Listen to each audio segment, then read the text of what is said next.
안녕하세요. 반갑습니다. 저는 오늘 여러분과 그림 여행을 하기 위해 자리를 마련했습니다. 짧은 시간이지만은 그림을 통해서 즐거운 여행도 되고요. 또 그림의 배경이 되는 말씀을 통해서 은혜도 함께 나누는 그런 귀한 시간이 되셨으면 합니다. 제가 오늘 소개해드리는 이 그림은 프랑스 파리 루브르에 있는 그림입니다. 여러분들과 함께 이 그림 앞으로 가보도록 하겠습니다.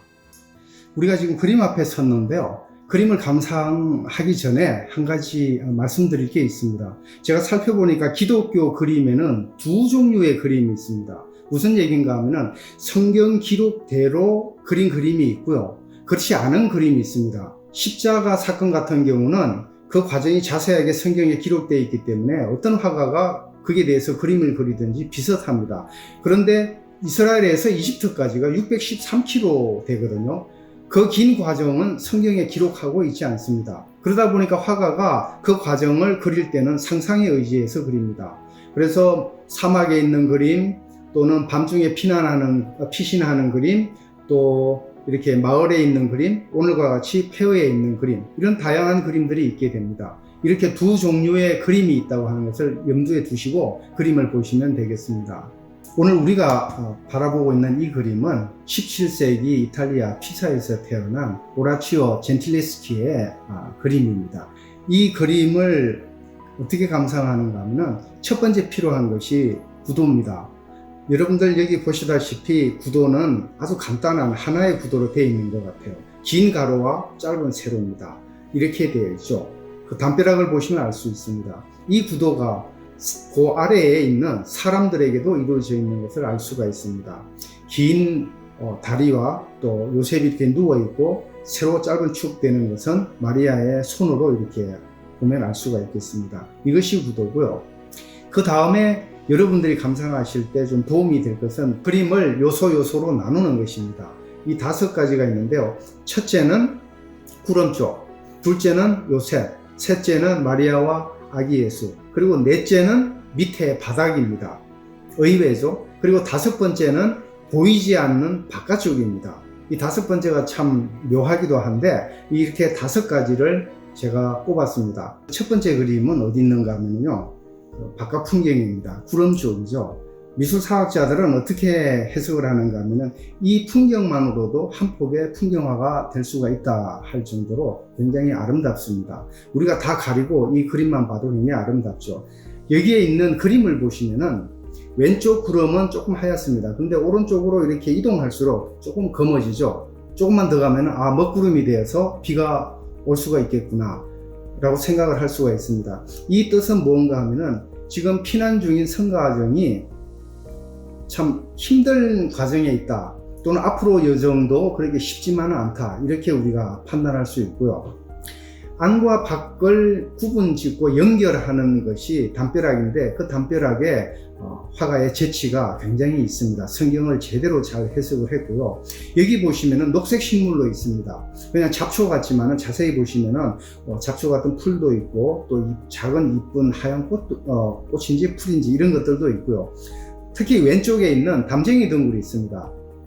어떤 분들은 이것을 포도넝굴로도 해석을 하시는데 포도넝굴보다는 여기서는 담쟁이 넝굴이 맞는 것 같습니다. 포도넝굴과 담쟁이 넝굴은 보시면은 거의 구분하기가 어려워요. 그래서 그런 것 같은데 이 담쟁이 넝굴의 특이점이 뭔가 하면은 어떤 백이든지 타고 이렇게 맨 끝에 있는 생장점이 빛을 받으면서 계속 성장해 나가는 겁니다. 이거 도상에서 굉장히 중요한데요. 성도들의 신앙 성숙을 언급하는 굉장히 중요한 요소입니다. 그리고 또 녹색은 전편에서 말씀드렸다시피 에덴 동산의 생명이라고 하는 뜻을 가지고 있는 도상이거든요. 그래서 안과 밖을 생명인 녹색의 풀로 이렇게 연결한 것은 굉장히 의미가 있다고 보겠습니다. 이게 첫 번째고요. 이제 두 번째 요소인 요셉에게로 눈을 돌려보겠습니다. 아버지 요셉 얼마나 힘들었겠습니까? 지고 온 짐도 굉장히 무겁고, 근데 단순히 힘들구나 이렇게 귀대에서 들어보시면은 코 고는 소리도 지금 드릉드릉 들릴 정도입니다. 들리시죠, 여러분? 그런데 그냥 이렇게 쓰러진 것이 아니고요. 화가는 쓰러졌을 때 순서를 여 안에 넣었습니다. 맨 밑에 보시면 지팡이가 있고요. 그 위에 짐이 있고, 짐보따리요. 그 위에 보시면은 몸이라든지 이런 것을 에워쌌던 가운 같은 것이 있고요. 그리고 그 위에 몸을 이렇게 날려서 흐트러진 몸으로, 다리 손 보시면 굉장히 흐트러졌죠. 이렇게 흐트러진 모습으로 지금 도착하자마자 이렇게 깊이 수면을 취하고 있는 모습을 그리고 있습니다. 이것이 두 번째입니다. 세 번째는 뭔가 하면 오른쪽에 있는 마리아와 우리의 구세주 아기 예수인데요. 여기에 결정적인 도상이 있습니다. 그림을 살펴보시면 우선 여러분들이 조금 의아해 하실 상황이 있어요. 뭔가 하면은 마리아의 모습입니다. 여행 중인데도 의상도 굉장히 화려하고 아름답고요. 그리고 머리에 이렇게 꾸민 것도 굉장히 앳된 소녀로 굉장히 아름답게 이렇게 그려져 있습니다. 왜 이렇게 그렸는가 하면 여러 가지 의미가 있는데요. 이 17세기 그림인데, 이때 화가는 매너리즘 속에 속해 있는, 화풍에 속해 있는 그림입니다. 그리고 이 화가의 특징이 뭔가 하면은 카라바조의 영향을 굉장히 많이 받았어요. 빛과 어둠을 극적으로 사용해서 활용했던 그 카라바조 있죠. 그 사람이 이제 후예라고도 할 수가 있을 정도의 영향을 많이 받은 사람인데, 이 사람은 뒤에 배경되는 것을 굉장히 검게 사용했죠. 어둡게 사용하고 예수님 쪽을 밝게 사용했습니다. 이런 영향이 있고, 또 그 대조되는 의미를 어디까지 이용을 했는가 하면 마리아의 자태와 그 모습과 완전히 대비되는 요셉도 그려가지고 이렇게 대조를 시켜서 극적 효과를 이렇게 발생하도록 그림 안에 만들었습니다. 어떤 효과인가 하면은 우선 당시 17세기 때 그 마리아를 이렇게 좀 권위 있게 만들고, 예수님이신 아기를 낳은 어머니잖아요. 그래서 굉장히 높이고 귀중하게 보이려고 하는 그런 좀 기간이 있죠. 그래서 그것을 그림으로 이렇게 표현한 것입니다. 여기 보시면은 마리아가 이 힘든 여행 중에서 지금 뭘 하고 있습니까? 모유 수유를 하고 있죠. 이렇게 가슴을 드러내고 아기에게 이렇게 모유를 먹이고 있는 것은 만인의 어머니라고 하는 도상이 여기에 있습니다. 그리고 또 하나는 뭔가 하면 당시 중세 때 특별하게 교육이 없잖아요. 그래서 부녀자, 아내, 또 부인 될 사람을 위한 교과서용으로 그림이 활용되기도 했습니다. 여기서 보실 때 뭘 느껴요? 우리는 딱 보면은 이 어려운 가운데서도 쇠라든지 강철보다도 더 단단한 여러분의 어머니, 또 여러분 자신이시기도 한 그 모성의 어머니의 힘이 느껴지지 않습니까? 그것을 이제 전달하려고 하는 그런 뜻이 여기 안에 있습니다. 그 다음에 아기 예수인데요. 가장 중요한 요소죠. 예수님이 지금 보시면은 누구를 보고 있습니까? 그림을 감상하고 있는 우리, 즉 나를 보고 있는 겁니다. 그러면서 메시지를 전하고 있습니다. 예수님은 이 어렵고 힘든 여행 중에도 그냥 단순한 아기로 어머니를 이렇게 쳐다보고 있는 것이 아니고 관객인 우리 쪽을 돌려서 의도적으로 쳐다보고 있습니다. 다시 말해서 화가는 예수님 눈을 통해서 성경의 메시지, 경고하고 굳건하고 세상 끝날 때까지 함께 하겠다고 한 그 약속의 메시지를 우리에게 주시고 있는 겁니다. 그것을 받는 것이 오늘의 이 그림 감상의 주된 목적이기도 하고요.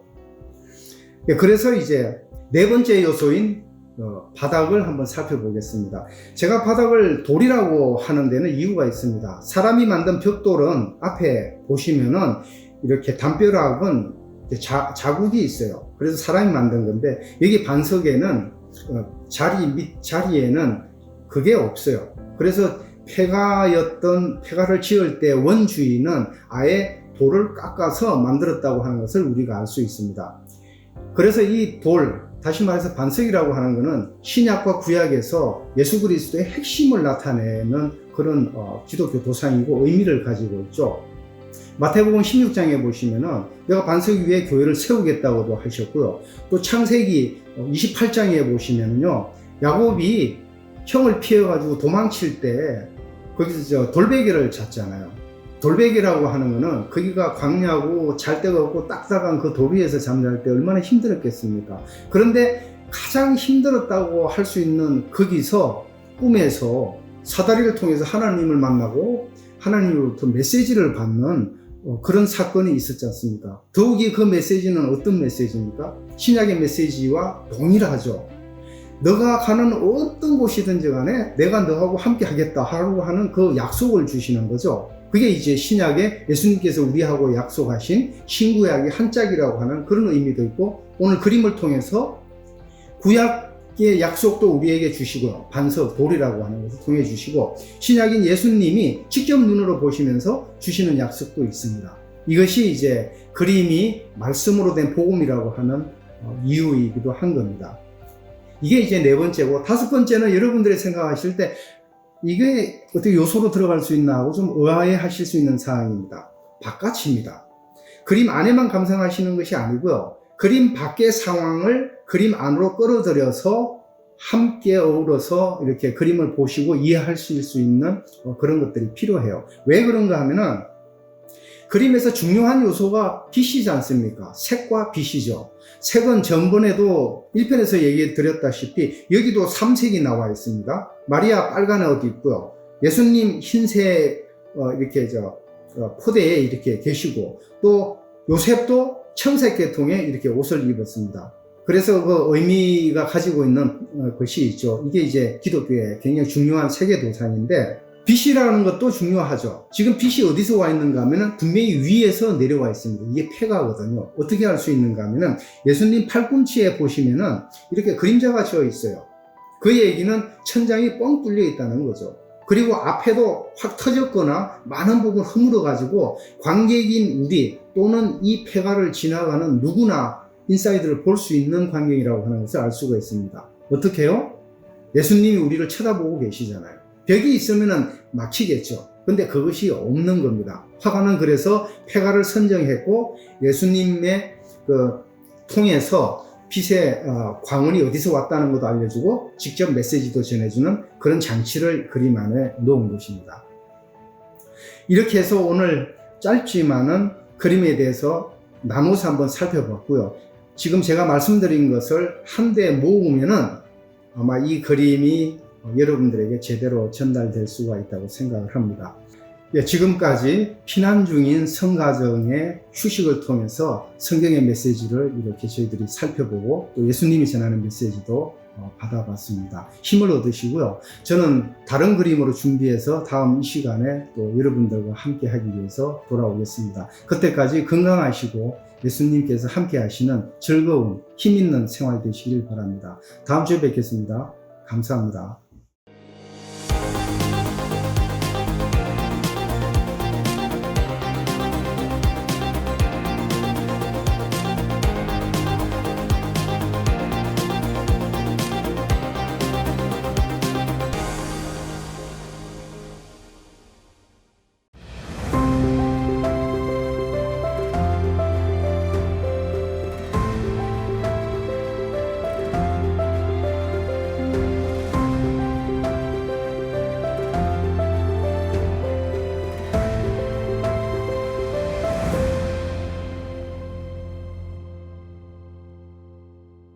사랑하는 KCPC 성도님 여러분, 한 주간 평안하셨습니까? 지난주 우리는 태어날 때부터 안타깝게 중증 장애를 가지고 태어났던 송명희 시인의 그 삶의 고백이 담겨져 있는 찬양으로 함께 은혜를 나누어 봤습니다. 저도 지난 한 주 동안 이 송명희 시인이 작사한 그 찬양을 한 곡 한 곡 들으면서 그 시인의 고백처럼 모든 것을 가졌고 또 남이 보지 못하는 것을 봤음에도 불구하고 제 안에 무언가 다른 것을 채우려고 하는 그 욕심도 있다는 것을 다시 한번 보게 되고 하나님 앞에 기도할 수밖에 없었습니다. 여러분, 하나님 없이도 아무런 문제가 없다면 그 삶이야말로 가장 위험한 삶인 줄 믿습니다. 비록 지금 내 삶에 어려움이 있다 할지라도 하나님이 내 안에 계시고 나의 시선이 또 그 하나님께 가 있다면 그 길이 바로 승리의 길입니다. 오늘은 우리가 정말 많이 부르고 은혜 받았던 찬양 중에 약할 때 강함 되시네 라는 찬양이 있습니다. 이 찬양을 좀 함께 나눠보려고 하는데요. 이 곡의 작곡가는 데니스 저니건입니다. 데니스는 어렸을 때부터 음악적인 재능이 매우 뛰어났다고 해요. 악보 없이 음악을 한번 들으면 피아노로 바로 연주가 가능했다고 합니다. 저도 대학교 때 저희 학교 그 선배님 중에 데니스 전이건과 같은 그 재능을 가진 선배님이 있으셨어요. 신기한 건 악보를 잘 못 보시는데 음악을 한번 들으면 그것을 그대로 피아노로 바로 연주를 했던 것이 기억이 납니다. 이런 놀라운 재능이 있었던 거죠. 이런 재능을 가지고 어렸을 때부터 신앙생활을 했던 이 데니스에게 한 사건이 찾아옵니다. 5살 때 공중 화장실에서 성인 남성에게 성적인 추행을 당하게 되는데요. 이때 충격으로 인해서 잘못된 성적 취향을 자신도 모르게 갖게 돼요. 그리고 결국 동성애로 이어지게 됩니다. 교회에서 이 동성애에 대한 설교를 듣거나 또 다른 사람들과 이 동성애 주제를 가지고 대화를 하다 보면 늘 이런 생각을 했대요. 자신의 죄가 용서받지 못할 죄라는 생각을 가지고 있었답니다. 그래서 자라면서 이 동성애를 숨기면서 데니스 전이건은 살게 돼요. 그렇게 시간이 지나서 데니스가 이제 대학에 가게 됐는데 그때 지역의 기독교 지도자 한 분을 만나게 되고 그분과 교제하게 됩니다. 매주 데니스에게 전화도 해주고 또 학교 공부도 도와주고 식사도 이렇게 함께 하면서 많은 이야기를 했다고 합니다. 자연스럽게 데니스 전이건은 이분에게 이제 마음을 열 수밖에 없었던 거지요. 그동안 자신이 숨겨왔던 그 아픔에 대해서, 이 동성애에 대해서 이제 이야기를 하게 됩니다. 이야기를 하고 나니까 마음속에 있던 모든 짐들이 사라지는 그런 느낌을 받았다고 그래요. 그런데 안타깝게도 자신의 이야기를 들은 그 지도자가 자신이 믿었던 그분이 오히려 자신에게 동성애를 가지고 성적인 접근을 하기 시작합니다. 데니스는 이 일로 큰 충격에 빠지게 돼요. 자신이 배신당했다고 생각하고 이용당했다고 생각을 합니다. 이 생각이 머릿속에서 떠나질 않아서 정상적인 삶을 살 수가 없게 된 거예요. 그래서 결국 자살을 결심을 하고 방에 이제 가스를 틀어놓고 죽기를 기다립니다. 그런데 그 순간 마음속에 이런 음성이 들렸다고 그래요. 너는 죽음이 준비되어 있니? 죽음 이후에 뭐가 기다리고 있는지는 알고 있니? 이 질문에 데니스는 아무런 답을 할 수 없었다고 합니다. 그래서 다시 가스 밸브를 잠그고 자신에게 선포를 해요. 그래, 나는 이렇게 동성애자로 태어난 거야. 이제부터 나는 동성애와 싸우지 않고 숨기지 않고 나 이것을 다 포용할 거야. 이렇게 스스로 선포를 합니다. 그때부터 이 정욕을 쫓아서, 욕망을 쫓아서 동성애자들과 성관계를 맺기 시작을 해요. 죽기를 각오하고 결단한 그의 행동을 통해서 데니스는 분명 행복했어야 하는데 시간이 지나면 지날수록 더욱 큰 절망의 나락으로 빠지는 자신의 모습을 발견하게 됩니다. 결국 무언가의 이제 길을 찾기 위해서 데니스는요 신학교에 가기로 이제 결단을 하는데 그때 친한 친구에게서 연락이 와요. 그리고 친구가 이렇게 말합니다. 데니스, 주님이 너에 대해서 나에게 말씀해 주셨어. 알려주셨어. 아니 나에게도 직접 말씀하시는 분이 아니시는데 어떻게 친구를 통해서 내 이야기를 하실까? 이런 생각을 하면서 친구의 이야기를 계속 들었답니다. 친구가요 꿈을 꿨는데 하나님께서 데니스에게 몇백 곡의 찬양을 주셨고 그 찬양을 전 세계 사람들이 다 부르고 있는 꿈을 친구가 꾸게 되었다는 거예요. 그 꿈을 계기로 데니스는 오클라호마에서 찬양과 작곡에 전념을 하게 되고 그 다윗의 찬양처럼 마음의 악신이 떠나가는 체험을 하게 됩니다. 그리고 기독교 클럽과 함께 찬양 순회 공연을 이제 다니게 되었는데 한 번은요, 공연 도중에 팀원 중 앤이라는 가수가 여기 있는 사람 중 한 사람이 마음속에 숨기고 있는 것이 있다 이렇게 말을 해요. 여러분, 공연 중입니다. 지금 찬양 공연을 하고 있는 도중에 이런 이야기를 한 거예요. 하나님은 당신이 숨기고 있는 것을 지금 보고 계세요. 그럼에도 걱정하지 마십시오. 하나님은 당신을 사랑하십니다. 여러분, 계획했던 그 공연이 멈추고 사람들은 당황을 하고 있습니다. 그런데 그곳에 모인 사람들 중에 딱 한 사람, 데니스는요, 애니가 한 말이 자신에게 한 말이라는 확신을 갖게 돼요. 그리고 거기서 큰 깨달음을 얻게 됩니다.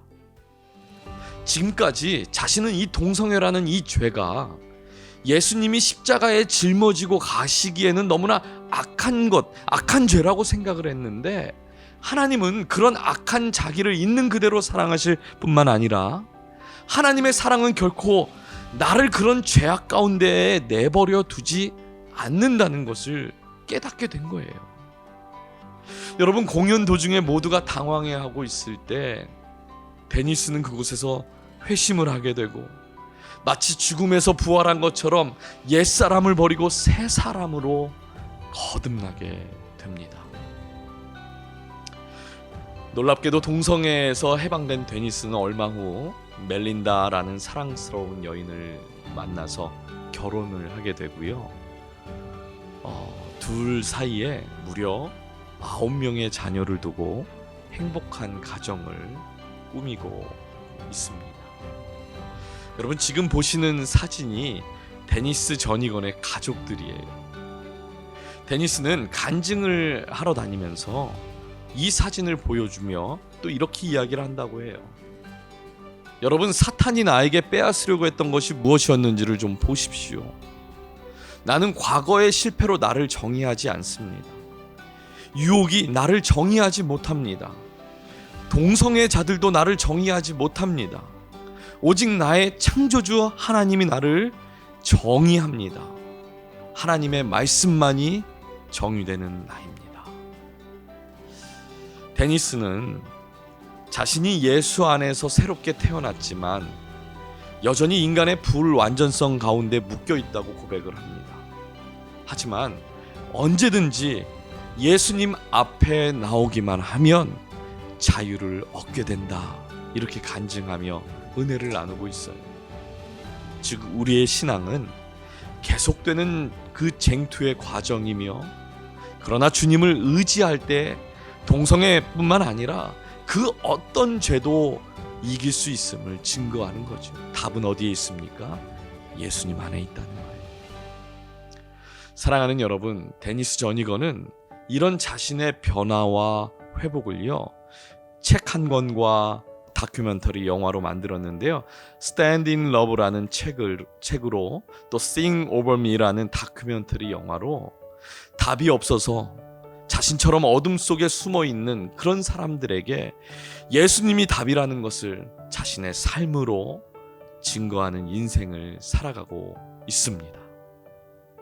약할 때 강함 되시네라는 찬양은 이런 데니스 전이건의 고백으로 만들어진 찬양입니다. 오늘 저와 여러분의 삶 가운데 동일한 은혜가 흐르기를 주님의 이름으로 축복합니다. 감사합니다.